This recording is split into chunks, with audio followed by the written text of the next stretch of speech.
தினமொரு கதை நிகழ்ச்சியில் இன்று மீண்டும் உங்களை சந்திப்பதில் மகிழ்ச்சி கொள்கிறேன். ராமனை பற்றிய கருத்துக்கள் எல்லா மொழிகளிலும் நீக்கமர நிறைந்திருப்பதை பற்றி நிறைய பேசியிருக்கிறோம். இந்தியாவினுடைய பல்வேறு மொழிகள், மிக தொன்மையான மொழிகளிலிருந்து ஆரம்பித்து எல்லா மொழிகளிலும் மறவாமல் இடம்பெற்றது ராமகதை என்று பார்க்கிறோம்.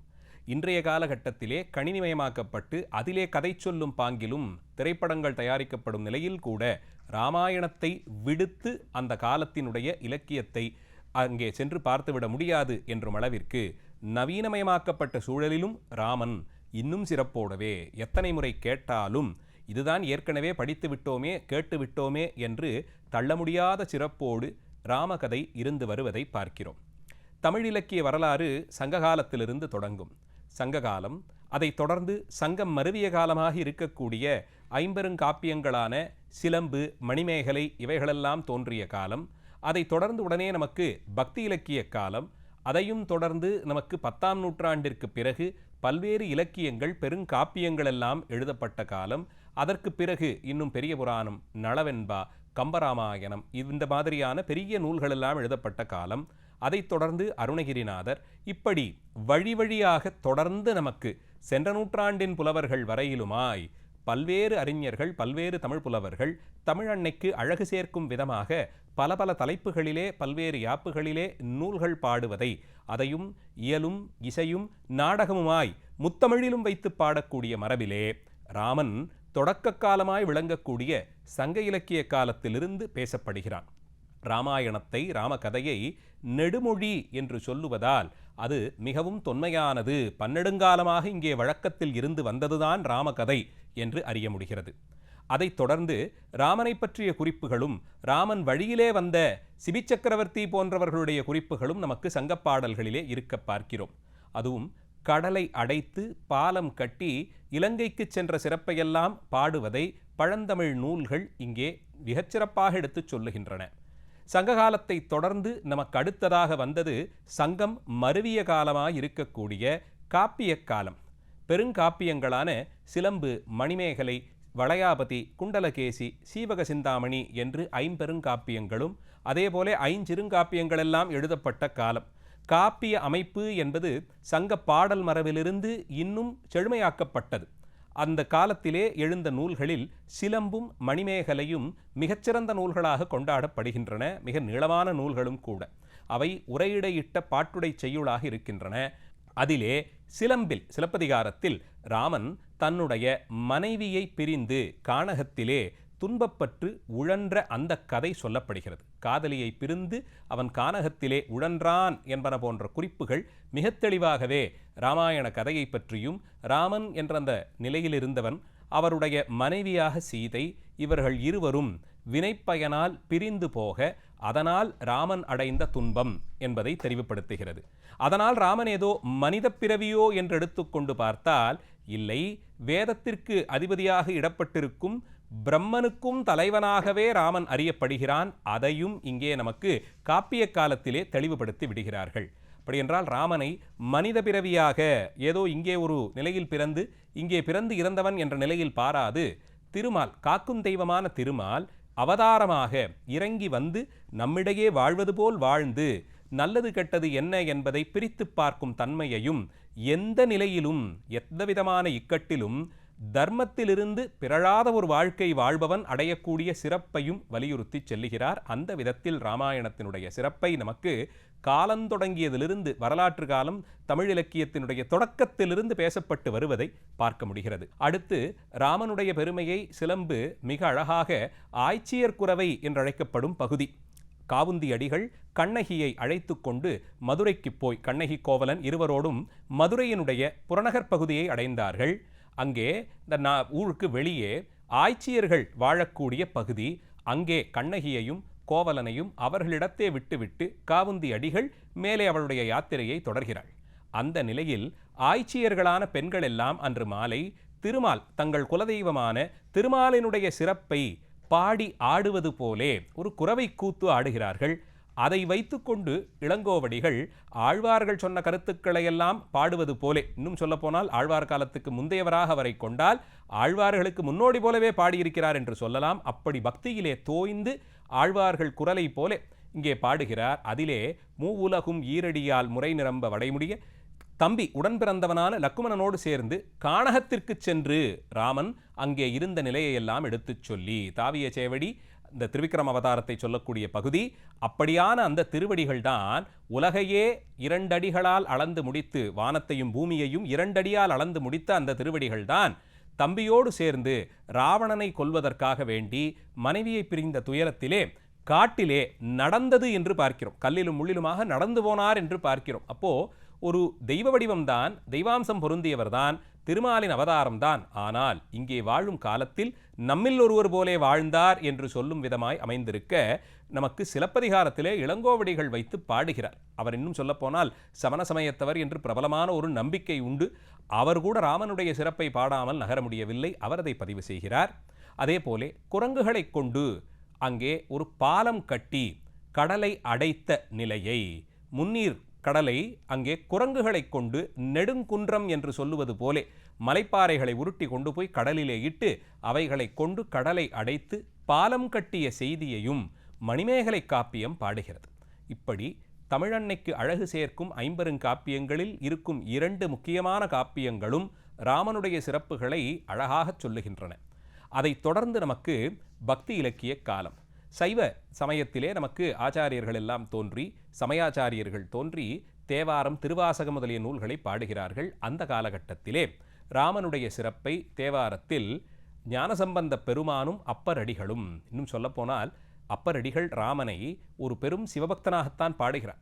கடைசியிலே ராவண சம்ஹாரம் எல்லாம் நடந்து முடிந்த பிறகு கொலை செய்தவர் ஒருவருக்கு பட்டாபிஷேகம் தர முடியாத நிலையில் அந்த கொலைக்கு பிராயச்சித்தம் வேண்டுமே, ராவணனையும் அவனோடு சேர்ந்தவர்களும் யுத்தத்திலே மாண்டு போகிறார்கள். அதனால் பிடித்த சாபம், அதிலிருந்து மீள வேண்டி ராமன் சிவபூசை செய்கிறார். எத்தனை கொடுந்தாபம் செய்தவர்களுக்கும் சிவபூசை தான் கடைசியிலே அங்கே அவர்களுக்கான அடைக்கலமாக இருக்கிறது.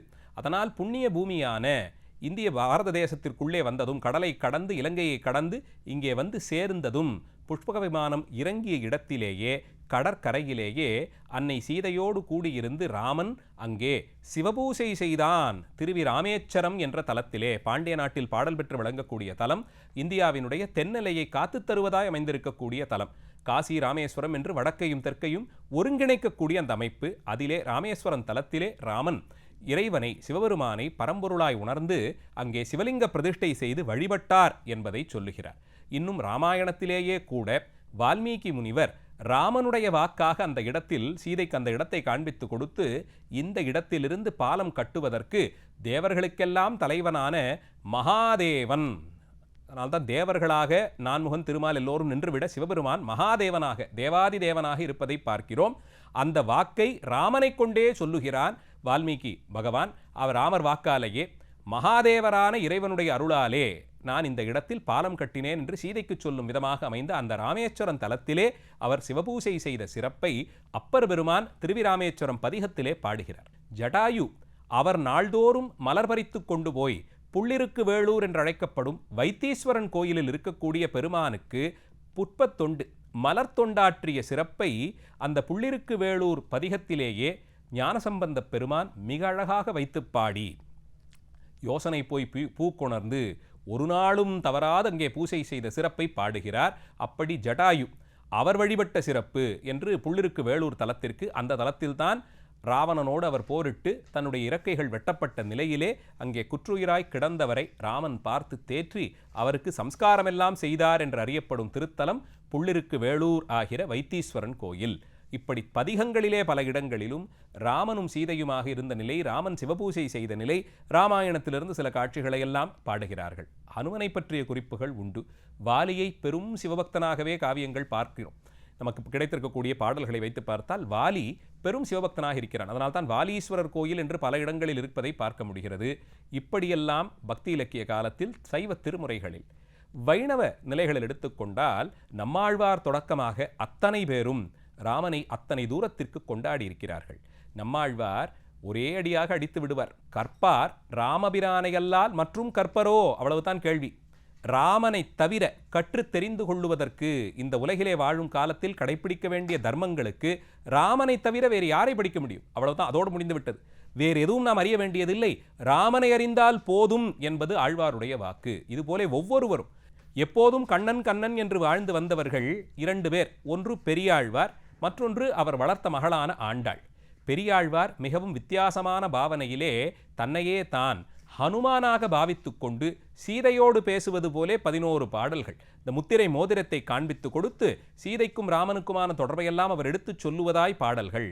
ஆண்டாள் இன்னும் ஒருபடி மேலே போய் தென்னிலங்கை கோமானை செற்ற அந்த பெருமானை மனத்துக்கு இனியான் என்று பாடுகிறார். நினைத்த மாத்திரத்தில், ராமன் என்ற சொல்லே நமக்கு மகிழ்ச்சியை தருபவன் என்ற ஒரு பொருள் உண்டு. நினைத்த மாத்திரத்தில் மனத்திற்குள்ளே இனிமை பாய்க்குமாம், அது ராமனுடைய சிறப்பு என்று ஆண்டாள் பாடுகிறாள். அன்று அவருடைய சிறப்பையெல்லாம் இப்படி ஆழ்வார்கள். குலசேகர ஆழ்வார் ராமனை கௌசல்யாக நினைத்து கொண்டு, தன்னையே தான் நினைத்து கொண்டு அங்கே ராமனுக்கு தாலாட்டு பாடுகிறார். தாலேலோ தாலேலோ என்று அமைத்து ராமனுக்கு தாலாட்டு பாடுகிறார். இன்னும் ஒருபடி மேலே போய் தன்னையே தான் தசரதனாக நினைத்து கொண்டு, தயரதன் தான் புலம்பிய புலம்பல் என்று அதற்கு பெயரிடுகிறார். ராமனை காட்டிற்கு போ என்று அனுப்பிவிட்டு இங்கே தான் அமர்ந்து புலம்புவதாக, தயரதன் புலம்புவதாக பாடல்களை அந்த பாவனையில் நின்று பாடுகிறார். இப்படி ராமனை பாடாத ஆழ்வார்களே இல்லை. அந்த சிறப்பு என்னென்ன விதத்திலெல்லாம் ராமனோடு உறவை சொல்லி பாட முடியுமோ அப்படியெல்லாம் வைத்து பாடியிருக்கிறார்கள். இது வைணவ இலக்கியங்களிலே நமக்கு கிடைக்கக்கூடிய சான்று. அதற்கு பிறகு வந்த சோழர் காலத்திலே வந்த இலக்கியங்களில் அவர்களுடைய மெய்கீர்த்தியிலேயே அவர்கள் அந்த செப்பு பட்டயங்களை பற்றி சொல்லியிருக்கிறேன். அதிலே தங்கள் வம்சத்தை பற்றி கூறிக்கொள்ளும் போது, ராமன் வழியிலே வந்தவர்கள் நாங்கள், தசரதன், ராமன் இவர்களெல்லாம் எங்களுக்கு மூதாதையர்கள் என்று சோழ மன்னர்கள் தங்களைத்தான் சொல்லிக் கொள்ளுகிறார்கள். சேரர்களுக்குள்ளே நமக்கு குலசேகர ஆழ்வார் ராமனை கௌசல்யாகவும் தயரதனாகவும் நினைத்து பாடுகிறார் தன்னிலையில் வைத்து. தில்லை சித்திரக்கூடத்திலே இருக்கக்கூடிய இறைவனை ராமனாக பார்த்து 11 பாடல்களில் ராமாயண கதையையே முழுவதுமாக சொல்லுகிறார். ராமாயண காவியத்தையே 11 பாடல்களிலே பாடுகிறார் குலசேகர ஆழ்வார். இப்படி 10ஆம் நூற்றாண்டு வரையிலும். அதற்கு பிறகு தமிழன்னைக்கு என்று வாய்த்தவர்களில் கம்பர்.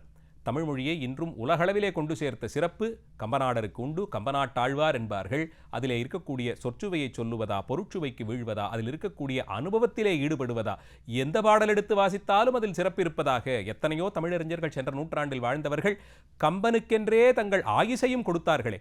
கம்பனை வாசித்து வாசித்து அதிலே மூழ்கி திளைத்து அந்த முத்துக்களையெல்லாம் நம்மோடு பகிர்ந்து கொண்டார்களே, அத்தனை சிறப்பு என்று இப்படி தொடர்ந்து நமக்கு அடுத்து பின்னாளிலே வந்தவர்களில் அருணாச்சல கவிராயர் ராமநாடக கீர்த்தனை என்று முழு ராமாயணத்தையும் தமிழ் பாடல்களாக வைத்து பாடி அதிலே கர்நாடக சங்கீத இசையோடு, அவருக்கும் முன்பாகவே அருணகிரி பெருமான் திருப்புகழ் பாடலிலே முருகனை பாடும் இடத்திலே எங்கெல்லாம் முடியுமோ அங்கெல்லாம் ராமனை குறிப்பிட்டு இப்படிப்பட்ட ராமனின் மருகோனே என்று பாடும் விதமாக இப்படி பல இடங்களில் திருப்புகழிலே கிட்டத்தட்ட ராமாயணத்தின் முக்கிய காட்சிகள் எல்லாம் பேசப்பட்டிருக்கும்.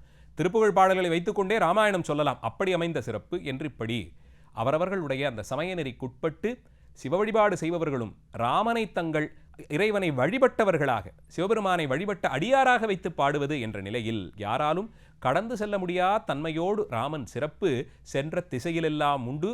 தமிழகத்திலே தமிழ் மொழி தோன்றிய வரலாறு எங்கிருந்து தொடங்குகிறதோ அங்கிருந்து ராமகதையும் தொடங்குகிறது என்ற அளவிலே எந்த ஒரு கலாச்சார பாரம்பரிய பின்னணியிலிருந்து வந்தவர்களும் இந்தியாவைச் சேர்ந்தவர்கள் ராமனை விடுத்து தங்களை முன்னிறுத்தி கொள்ள முடியாத சிறப்பு ராமனுக்கும் அவன் பெருமை பேசும் ராமாயணத்திற்கும் உண்டு. நாளைய தினம் மீண்டும் ஒரு கதையோடு உங்களை சந்திக்கிறேன். நன்றி, வணக்கம்.